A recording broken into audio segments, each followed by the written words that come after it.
Welcome to EG Recap number 2. I'm Jack Lindsay, and at the end of our first episode, I asked you guys for your brutally honest feedback for what you thought could be improved. As it turns out, you guys hate my voice. But only the recap version. You seem to like it okay when I do interviews. The most commonly requested change was the addition of some background music, so you'll be happy to know I'm currently searching for some that sounds good. In the meantime, you'll have to bear with the sound of my voice unaccompanied by music for just a bit longer, and in return, I promise not to sound like I'm, quote, reading from an introduction to accounting handbook. In today's episode, we got 5 stories for you. For those of you who might have missed it, there were over 40 minutes of Doom Eternal gameplay at QuakeCon, showcasing weapons, enemies, tactics, and more. The Epic Games Store offers a few more titles for free. We've got a beautifully animated retro platform with fluid combat, a mind-bending puzzle platformer with masterful music, and a free PC demo for ONINAKI, available for download now. So obviously I'm not going to go over the full 40 minutes of the Doom Eternal gameplay from QuakeCon, but I will show you some of the highlights that stood out and I thought were pretty cool. And if you like what you see, you should definitely check out the full video. First of all the locations in this demo are part of a single enormous stage. And there's a lot that's going to be familiar to fans of Doom 2016, but there's also a lot of new stuff. In Doom Eternal, one of the power-ups you can find are actually arcade-style 1-ups, and they work pretty much like you'd expect them to.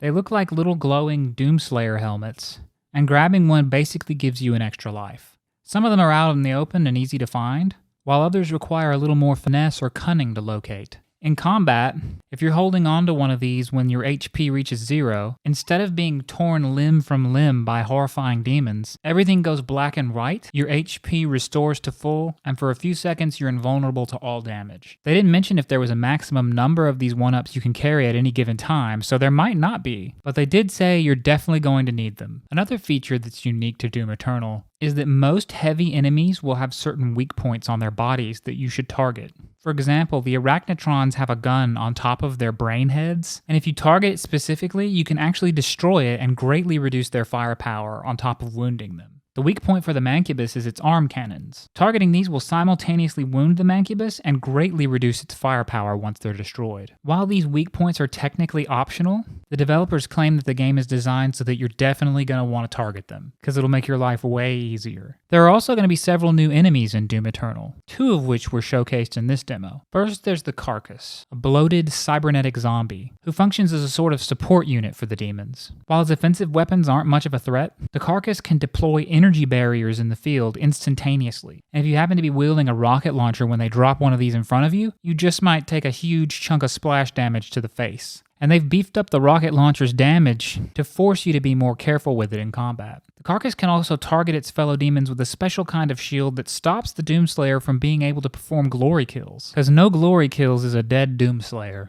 Another new addition to Doom Eternal is the Prowler. The developers say that every enemy behaves like a chess piece with certain strengths and weaknesses. Every enemy has a specific function. While the Carcass plays support, the Imp is a harasser, the Hell Knight is a pressure unit, and the Mancubus is a tank, the Prowler's primary purpose is to make sure you don't hide. The key to success in Doom Eternal, much like in Doom 2016, is aggression. Always push forward. This isn't a cover shooter, and you'd better not play it like one, because the Prowler will find you. And when it does, it'll teleport right behind you with its really long claws. In addition to the weak points mentioned earlier for certain heavy enemies, skill shots are playing a larger role this time around. For example, if you time it correctly, you can fire or toss a grenade into the mouth of a cacodemon, which will instantly render it vulnerable to glory kills. And speaking of glory kills, the little blue bits that drop out restore health, but you have other tools at your disposal for farming other kinds of resources. Your shoulder-mounted flamethrower sets enemies ablaze, causing them to shower you with armor fragments when they die. And you can use this tactically in large groups of enemies to get even greater amount of armor back. Much like the first game, the chainsaw can be used to instantly dispatch a demon, effectively turning it into an ammo pinata.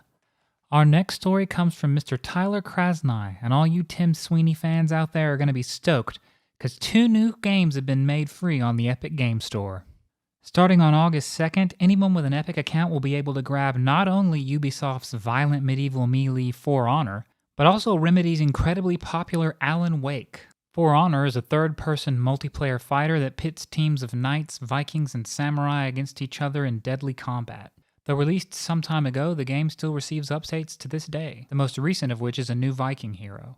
Alan Wake, on the other hand, is an action-adventure title from Remedy which has players taking up the mantle of thriller writer Alan Wake, who tries to uncover the mystery of his wife's kidnapping while on vacation in small-town Washington. It's been on sale time and time again, but if you still haven't picked it up, now would be the time. While these games will become available for free on the 2nd of August, other titles are available for free right now. Those games are Moonlighter and This War of Mine, one of which has players controlling a fantasy shopkeeper with dreams of being a hero, and one that has players taking control of a group of war-torn citizens trying to survive. These two will be available until August 2nd, so if you want to pick up either of them for free, you've only got a couple of days left. Next we have Savior, Starsoft Entertainment's action platformer, which recently released its announcement trailer. And I think it's fair to say that it looks objectively cool. I especially like the weapon deflection system, whereby the player and enemies were contending with one another's blow in a flowing series of dodges and parries.